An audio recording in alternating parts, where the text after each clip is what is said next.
আর বউরা সবসময় ছেলেদের বুক পর্যন্ত থাকে, কিন্তু আমি আমার বরের কিন্তু একদম কান পর্যন্ত। আমি আমার বরের দ্বারা সব কাজ করে নেই।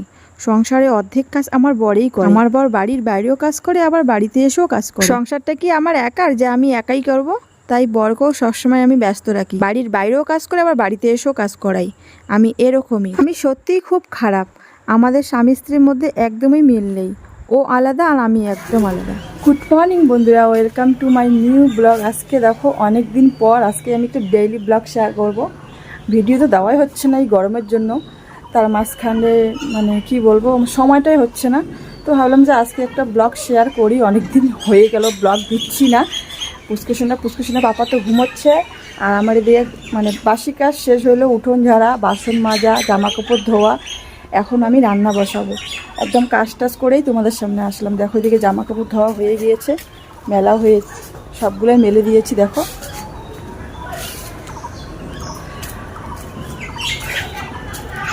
তো এখন কাজ আর কই হলো, এখন মেন কাজটাই আছে মানে রান্না বাড়া। তো এখন ভাত বসাবো, পুষ্কুসোনা খাবারগুলো। পুষ্কুসোনা ঘুম থেকে উঠে পড়েছে, ওকে ডাকলাম, ও উঠে পড়েছে, শুয়ে আছে। আর ও না মানে উঠে একটু বিছানার মধ্যে 10 মিনিট 5 মিনিট বসে থাকে, মানে শুয়ে থাকে, তাহলে ওর ঘুমের নেশাটা কাটে, তখন ওকে ঘুম থেকে বিছানা থেকে ওঠে। তো আজকে ব্লগটা এখান থেকে দেখতে থাকো, ঠিক আছে? চারপাশে অনেক আওয়াজ আসতেছে, তো যতটুকু পারবো শেয়ার করবো। গুড মর্নিং, গুড মর্নিং বলো সবাইকে।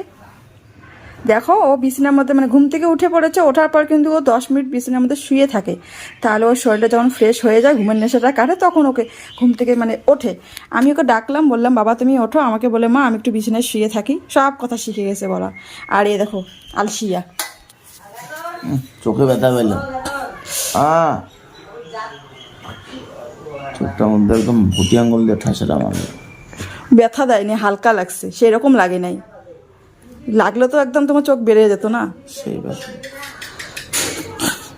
আমি তোমার মাথা ধরতে চাইছি, তোমার চোখে লাগছে। ওঠো ওঠো। দেখো ঘুম থেকে এখন মোটামুটি বাজে 10টা। বাবা ছেলে দেখো কত লেট করে ঘুম থেকে ওঠে। আমার বাসি কাজ শেষ, আমি এখন রান্না বসাবো।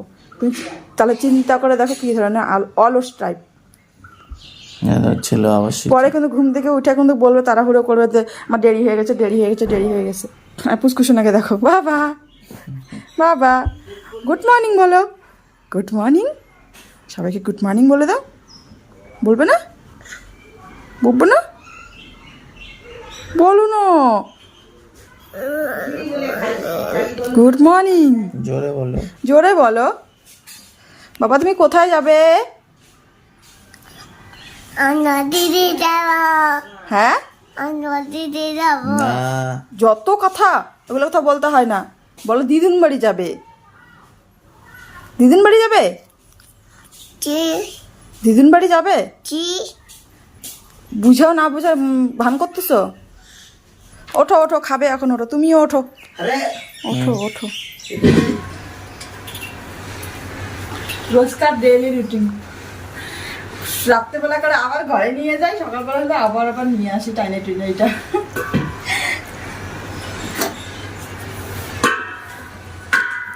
দিবা ভয় পায় যে রান্নাঘরটা ফাঁকা, যদি কেউ ট্যাঙ্কুটা নিয়ে যায়। আমাদের সংসারে একটা জিনিস কোনো কিছু হলে না যার যায় সেই বোঝে, বুঝলা? কষ্ট করে করা, হাওয়াতে আসবে। এর জন্য ট্যাঙ্কি প্রতিদিন রাত্রে ঘরে ঢুকায়, আবার বাইরে নিয়ে আসে। ও চায় না আমি রাখি, ও চায় না। আর দেখো কতগুলো আম, চাটনি কদিন আম পচে ফেলছি। এগুলো আম যে এত টক, এগুলো চাটনি বানাইলে যে কতগুলো চিনি লাগবে। চিনি দিয়ে আমি একদিন করছিলাম 5টা মাত্র আম, টকেতে খাইতেই পারি না, মুখেই দেওয়া যায় মানে না। মুখেই দেওয়া যায় না এতগুলো। 1 পোয়া চিনি দিয়েছি, আবার গুড় দিয়েছি এরপর। আর যে এখানে আবার আছে।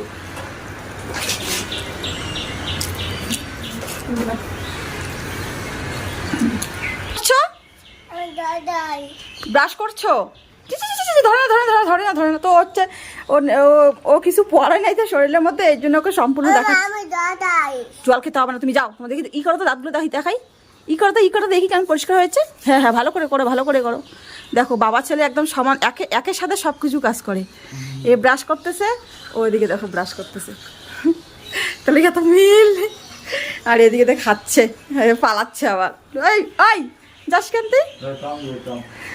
তো পুষ্কুসোনা দিকে ব্রাশ করছে, আমি এদিকে পুষ্কুসোনা খাবারটা আমি বানাচ্ছি। তো গরুর দুধ আর যে সেরিয়াল পুষ্কুসোনা খাবে। কিছুদিন আগে পুষ্কুসোনা একটা দুধ খেত, তার নাম হচ্ছে নান। তো এখন কিন্তু ওই এখনও খাই, কিন্তু মানে শেষ হয়ে গেছে, আনা হয় না। এখন কিন্তু দুদিন থেকে গরুর দুধ নিচ্ছে, ওই গরুর দুধটা খাচ্ছে, গিলে খাইতেছে, ও গিলে খাচ্ছে দেখো। আমাকে পাও তারপরে দেখো আমার এদিকে খাবার বানা হয়েছে। এখন কিন্তু ওর পুষ্কুসোনা বাবা ওকে খাইয়ে দিচ্ছে। পুষ্কুসোনা কিন্তু প্রতিদিন কিন্তু ওর বাবার কাছেই খায়। সকালবেলা ওর বাবার কাছে খায়, আর রাত্রেবেলা ঘুমায় ওর বাবার কাছে। ও কিন্তু মানে আমার কাছে একদমই ঘুমোতে চায় না। আমার বড় যদি কোনো দিনও রিজার্ভে চলে যায়, তাহলে কিন্তু আমার সেদিকে ঘুম পাড়িতে খুবই অসুবিধা হয়। পুষ্কুসোনাকে ঘুমোতে চায় না, আর বারবার বলে মা বাবা কোথায়। তো আমিও একটু ক্যামেরাটা নিয়ে এসে ক্যামেরা বন্দি করে রাখলাম পুষ্কুসোনার সব স্মৃতিগুলো। দেখো ওকে মুড়ি দিয়েছি, ওকে চা দেয়নি দেখা। ও মুড়ি সেটা নিয়ে এসে বলতেছে আমাকে কেন চা দেয়নি। আর দেখো কালকে দেখো মিষ্টি আলু নিয়ে এসেছে, কি বাড়তি বাড়তি নিয়ে এসেছে। আমি এমনিতে লাল মিষ্টি আলু খাই না, আমি হচ্ছে সাদাটা খাই। আরো বড় বড় ছিল, আমি বড়গুলো আনি না, আমি ছোট দেখে নিয়ে আসছি। আমি এটা রান্না করে দিব না, আমি ফেলে দিব, নষ্ট করবো, তবু আমি রান্না করবো না। ফেলে দাও নষ্ট, কারণ আমার এগুলো দেখতে ইচ্ছা করে না লাল মিষ্টি আলু, তুমি বুঝতে ইচ্ছা করে না। তুমি মাকে দিবা, না হলে অন্য কেউকে দিয়ে দিবা, নষ্ট করার তো কোনো কথা আসে। তুমি মাকে দিয়ে দিয়ে তোমাকে যেন সিদ্ধ করে দেয়, আমি খাবো না। বলো, দুদিন থেকে দুধ চা খাই না। পুষ্কুসোনার জন্য দুদিন থেকে আমি দুধ নিচ্ছি 1 পোয়া করে, ও খাবে দেখা। 1 পোয়া না 250 গ্রাম করে। হ্যাঁ 250 গ্রাম নিচ্ছি। 1 পোয়া না তো 1 পোয়া। আমি জানি না হিসাব, আমাকে তুমি সবসময় ঠকানোর ও প্রথমে কিন্তু তারপরে কিন্তু দ্বিতীয়বার কিন্তু 250 গ্রাম বললো, তারপরে বুঝতে পারলো দুইটাই এক। ও বোঝে না। একটুখানি বাচ্চা বাচ্চা ও খায় 2 বেলা করে, রাত্রেবেলা সকালবেলা করে খায়। একটুখানি 1 হাতার মতন করে বাচ্চা, একটুখানি ওইখানে জল মিশা, আমি একটু চা নষ্ট করে কি লাভ। 3 পোয়া কতগুলা বলো তো? কয়শো গ্রাম? 500 গ্রাম আধা কেজি হয়। 3 পোয়া তো কত হবে? 750, 750। ভালোই পারে। শোনো, আমি না বীজ গণিত ভালো একদম পারি না, কিন্তু আমি পাটি গণিত খুব ভালো পারি, বুঝলা? এই যে যখন ঝগড়া করে না আমার সাথে এরকম আওয়াজে করে। বীজ গণিতে পারি না, বীজ গণিতে আমি একদম, আমার ব্রেনে কিছু ঢোকে না, কিন্তু পাটি গণিতে আমাকে তুমি কতগুলো অঙ্ক দিবা আমি করে দিব। আরে বাবা, খালি একবার বোঝার ক্ষমতা, খালি বুঝবো একটা, তাহলে কাছাকাছি করে দিব। তুমি পারবা, কিন্তু পাটি গণিত তোমার ক্ষমতা নেই। আমি পাটিগণিত বীজগণিত কোনোটাই পারি না, কিন্তু আমার পাটিগণিতের অঙ্ক ভীষণ ভালো লাগে। তাই আমি পাটিগণিতের অঙ্কে ফার্স্ট ছিলাম। ওরে বাবা, এই যে দীপা, কি হয়েছে? হ্যাঁ, এই যে আমাদের দীপা রানী একদিকে এদিকে রান্না করছে, একদিকে বিছনা করছে, আরেকদিকে ভাত বসায় দিছে। তারপরে এদিকে ভাত বসিয়ে দিয়ে এসে আমি দেখো বিছানাটা করতেছি। তাই আর বরকে বলছি যে তুমি তো একটু সকালবেলা বিছানাটাও করে রাখতে পারো, কারণ আমার বর কিন্তু অনেক বেলা করে ঘুম থেকে ওঠে, আমার পরে ওরা ওঠে। তো উঠে যদি সাথে সাথে বিছানা যদি কাঁথাটা একটু ভাঁজ করে রাখে, বালতি দুটো ঠিক করে রাখে, তাহলে কিন্তু বিছানাটা দেখতেও সুন্দর লাগে। মানে ঘরে কিন্তু মেন যেটা আছে বিছানা পাটে যদি অগোছলো থাকে না, একদমই ভালো লাগে না। তো আমি তো যেদিন আমার বর কোথাও যদি যায়, যদি রিজার্ভ হিসেবে যায়, আমি কিন্তু সকালবেলা যদি না আসে, কী করি, সকালবেলা ঘুম থেকে উঠে আগে বিছানাটাই পরিষ্কার করি। কিন্তু আমার বর একদমই করতে চায় না, ওর নাকি বিছানা পরিষ্কার করা একদমই ভালো লাগে না। তাই আমি ওকে দেখো বলছি তুমি কেন করতে চাও না, মানে ওর সঙ্গে আমি মানে কথা কাটাকাটি মানে করছি, এদিকে আবার বিছানা আমি কাজও করছি। পুষ্কুসোনা দেখো বিছানাটা এখনই করলাম, ও একদম বিছানার মধ্যে উইঠা একদম শেষ করতেছে, ও এমনই করে। আর সব থেকে বড় কথা, পুষ্কুসোনার জন্য একদমই এখন বিছানা বাড়ি ঠিক থাকে না, ঘর অগোছলো সবসময় থাকে। আমার এটা খুব খারাপ লাগে, মানে পারি না। আমি একটু পরিষ্কার করে রাখবো তো পুষ্কুসোনাটা আবার নোংরা করে দেবে। এইদিকে দেখো বর কিন্তু কাজ করছে। তো যে একটু আগে বললাম যে আমার বর সব কাজেই করে। তো সংসারের কাজ যদি স্বামী স্ত্রী ভাগ করে নিয়ে করে, তাহলে কিন্তু স্বামী স্ত্রীর মধ্যে কিন্তু ভালোবাসাটা বাড়ে।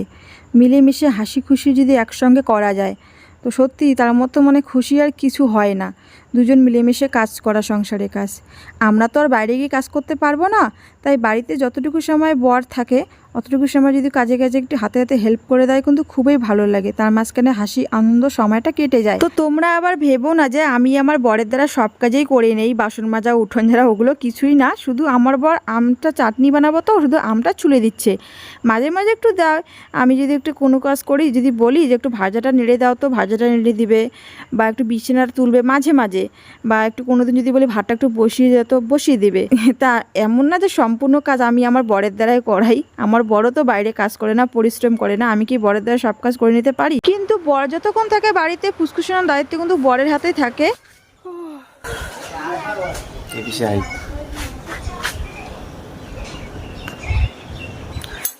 ছেলেরা সবসময় বউয়ের থেকেই লম্বা হয়, বুঝলা?